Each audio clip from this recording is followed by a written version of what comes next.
Hello and welcome to this Unity training video. This is video 3 on moving game objects. I'm just going to go ahead and kill this thing right here.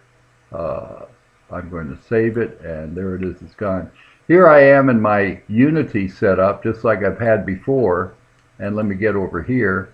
If you recall from our last video, what we were doing is we were showing what the different panels were: the hierarchy panel, the project panel, and the inspector panel.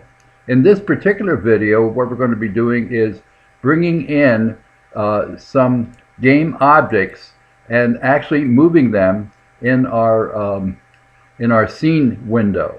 So what I'm going to do now is I'm going to set this up so you can see it better. I'm going to go right up here to where it says, remember we said we go to game object and create other, and then we can come down here and create a cube. There's another way we can do it too if we want to be a little bit more sophisticated, and that way is we can come down here. Let me stretch this out so you can see it better. Come down here to the hierarchy panel and put create, and we get the same thing now. And I'm going to go ahead and create a cube, and there is my cube in all its glory. Now if you recall, when I click on the camera shows me what the player will see. What I'm looking at right now in this scene is what me, the editor, what I see. So if I want to see where the camera is, I can double click and it'll show me that's the location of the camera. If I want to see where the cube is, I double click and that's the location of the cube. What I want to do now is I want to come up here and notice I have a hand. If I click on the hand, there's the cube and there's no widgets on it now. If I come up here to this widget, this is the translation widget, and this allows me to translate the cube, to move the cube around. Okay, here I can move the cube along this axis here, or I can move the cube, if I select it, I can move it along these different axes here. What I have is an X, Y, and Z axes, and it stands for the colors RGB. The x-axis is always red. Green is the y-axis, and blue is the z-axis. X, Y, Z, RGB. And I can see that up here in this little widget. If I click on this, it moves the cube around and shows me I'm looking at it from the front. If I click on the X, it moves the cube around and shows me I'm looking at it from the right. If I click on the Y, it shows me I'm looking at it from the top. If I click in the center of this, it shows me that I'm looking at a perspective. So if I click back on this, I'm looking at the bottom. If I click back on this, I'm now looking at a perspective view.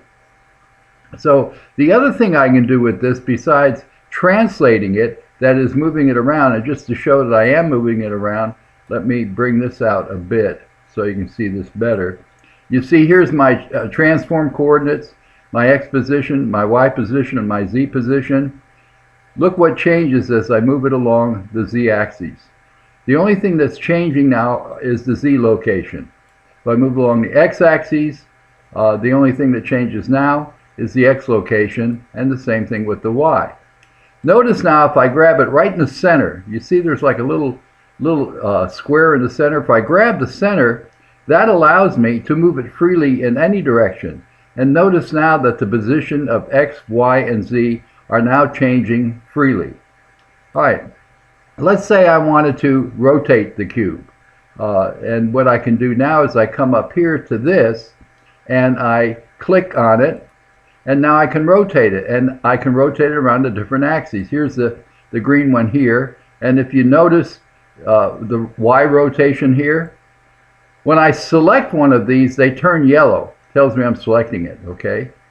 If I come along the red one here, which is the X, that allows me to rotate it around the X, and notice that the X value is changing. If I come over here to the blue one, which is Z, let's see if I can grab it here. Notice now that the Z value is changing. And there's an outer one here. If I grab that, it's sort of a free rotate, and sometimes it works, and sometimes I don't get it to work just right. Now, let me show you something here since I have the cube slanted like this.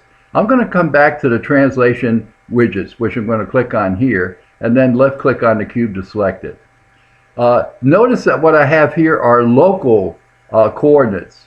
What this means is that the front face of the cube, which is going to be the z direction right here, is where that cube is actually facing. It's just like if you were facing in a certain direction and I told you to walk forward, you would just go straight. That is from where you are. If I go here, click on this, and I get global coordinates, now these are the coordinates for the whole system. It's as if now, instead of asking you to move forward, I asked you to move north. So where you moved wouldn't depend upon where you were facing when you got the command, but the fact that you know where north is, and everybody would say have a compass and know where north is. So we want to know the difference between global coordinates and local coordinates. Local coordinates means it's just local to the object. Global coordinates means it's what everybody, all the objects in the level can see. Okay, if I come over here to this widget and I click on it, I now have things that allow me to change the size. Notice for this I don't have an option of global or local. If I take this one here along the z-axis, that allows me to expand it along the z-axis. If I do it along the x-axis, it allows me to expand it there, and the same thing with the y-axis. If I grab in the center, it makes the whole thing larger proportionally. Now it looks like I'm zooming in and out, but I'm not. I'm actually making the cube larger or making the cube smaller.